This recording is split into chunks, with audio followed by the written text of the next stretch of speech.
സംസ്ഥാനത്ത് ഹോട്ടലുകൾ അടച്ചിട്ട് വ്യാപാരികളുടെ പ്രതിഷേധ സമരം. വാണിജ്യ പാചകവാതക സിലിണ്ടറുകൾക്ക് വില വർദ്ധിപ്പിച്ചതിൽ പ്രതിഷേധിച്ചാണ് ഹോട്ടൽ ഉടമകൾ 24 മണിക്കൂർ കടയടപ്പ് സമരം നടത്തിയത്.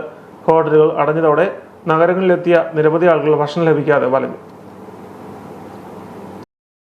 പാചകവാതക വിലവർദ്ധനവിനെതിരെ ഹോട്ടൽ ആൻഡ് റെസ്റ്റോറന്റ് അസോസിയേഷനും ഹോട്ടൽ മേഖലയിലെ ഇതര സംഘടനകളുമാണ് 24 മണിക്കൂർ കടയടപ്പ് സമരം പ്രഖ്യാപിച്ചത്. 19 കിലോയുടെ വാണിജ്യ പാചകവാതക സിലിണ്ടറിന് 993 രൂപ വർദ്ധിപ്പിച്ചതോടെ ഹോട്ടൽ മേഖല കടുത്ത പ്രതിസന്ധിയെ നേരിടുകയാണ്. വിലവർദ്ധന പിൻവലിച്ച് ഹോട്ടൽ മേഖലയെ തകർക്കുന്ന സാഹചര്യം ഒഴിവാക്കണമെന്ന ആവശ്യമുന്നയിച്ചായിരുന്നു പ്രതിഷേധ സമരം.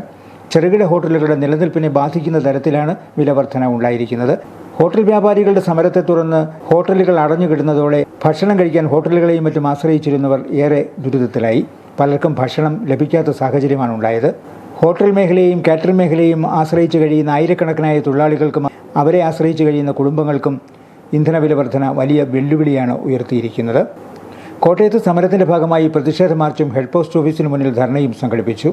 കോട്ടയം ഗാന്ധി സ്ക്വയറിൽ നിന്നും ആരംഭിച്ച മാർച്ചിൽ നിരവധി ആളുകൾ പങ്കെടുത്തു. തിരുവഞ്ചൂർ രാധാകൃഷ്ണൻ MLA സമരം ഉദ്ഘാടനം ചെയ്തു. വാണിജ്യ സിലിണ്ടറിന് അടിക്കടി വില വർദ്ധിപ്പിച്ചത് മൂലം തകർച്ചയിലായ ഹോട്ടൽ മേഖലയെ സംരക്ഷിക്കണമെന്നും വിലവർദ്ധനവ് പിൻവലിക്കണമെന്നും വിവിധ സംഘടനാ നേതാക്കൾ ആവശ്യപ്പെട്ടു. പ്രക്ഷോഭത്തിന്റെ ഭാഗമായി കോട്ടയം തിരുനക്കരയിൽ നിന്നും ആരംഭിച്ച പ്രതിഷേധ മാർച്ച് പോസ്റ്റ് ഓഫീസ് കവാടത്തിൽ സമാപിച്ചു.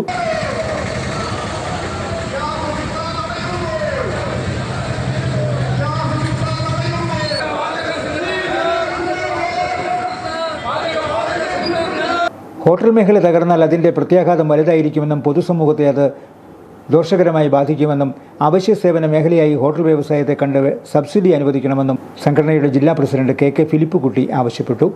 കേരള ഹോട്ടൽ ആൻഡ് റെസ്റ്റോറന്റ് അസോസിയേഷന്റെ നിലവിലത്തെ സാഹചര്യത്തിൽ ഈ ഗ്യാസ് സിലിണ്ടറിന്റെ വില 1500 രൂപ കൂട്ടിയത് പിൻവലിക്കണമെന്നും ഈ ചെറുകിട പ്രസ്ഥാനങ്ങളെ പിടിച്ചു നിർത്തുവാൻ, ഈ ചെറുകിട പ്രസ്ഥാനങ്ങൾ പൂട്ടിപ്പോകാതിരിക്കുവാൻ, ഇവിടുത്തെ ടൂറിസം നശിച്ചു പോകാതിരിക്കുവാൻ ഈ വിലക്കയറ്റത്തെ പിടിച്ചു നിർത്തണമെന്നും ഗ്യാസിന് നിലവിൽ കൊണ്ടുവന്നിരിക്കുന്ന 1500 രൂപ പിൻവലിച്ചുകൊണ്ട് ഞങ്ങളോട് സഹകരിക്കണമെന്ന് വിനീതമായി അഭ്യർത്ഥിക്കുകയാണ്. സംസ്ഥാന ജനറൽ സെക്രട്ടറി N പ്രതീഷ്, വ്യാപാരി വ്യവസായ ഏകോപന സമിതി ജില്ലാ പ്രസിഡന്റ് കമസുകുട്ടി, MK പ്രേമൻ, ഷാഹുൽ ഹമീദ്, AKN പണിക്കർ തുടങ്ങിയവരും സംസാരിച്ചു. പാചകവാതകത്തിന് ഉയർന്ന വിലവർധന ഏർപ്പെടുത്തിയ സാഹചര്യത്തിൽ ഭക്ഷണ സാധനങ്ങൾക്ക് നിലവിലെ നിരക്കിൽ 25% വിലവർധനവ് വേണമെന്ന ആവശ്യവും വിവിധ സംഘടനകൾ ഉന്നയിക്കുന്നുണ്ട്. Star Vision News, Kottayam.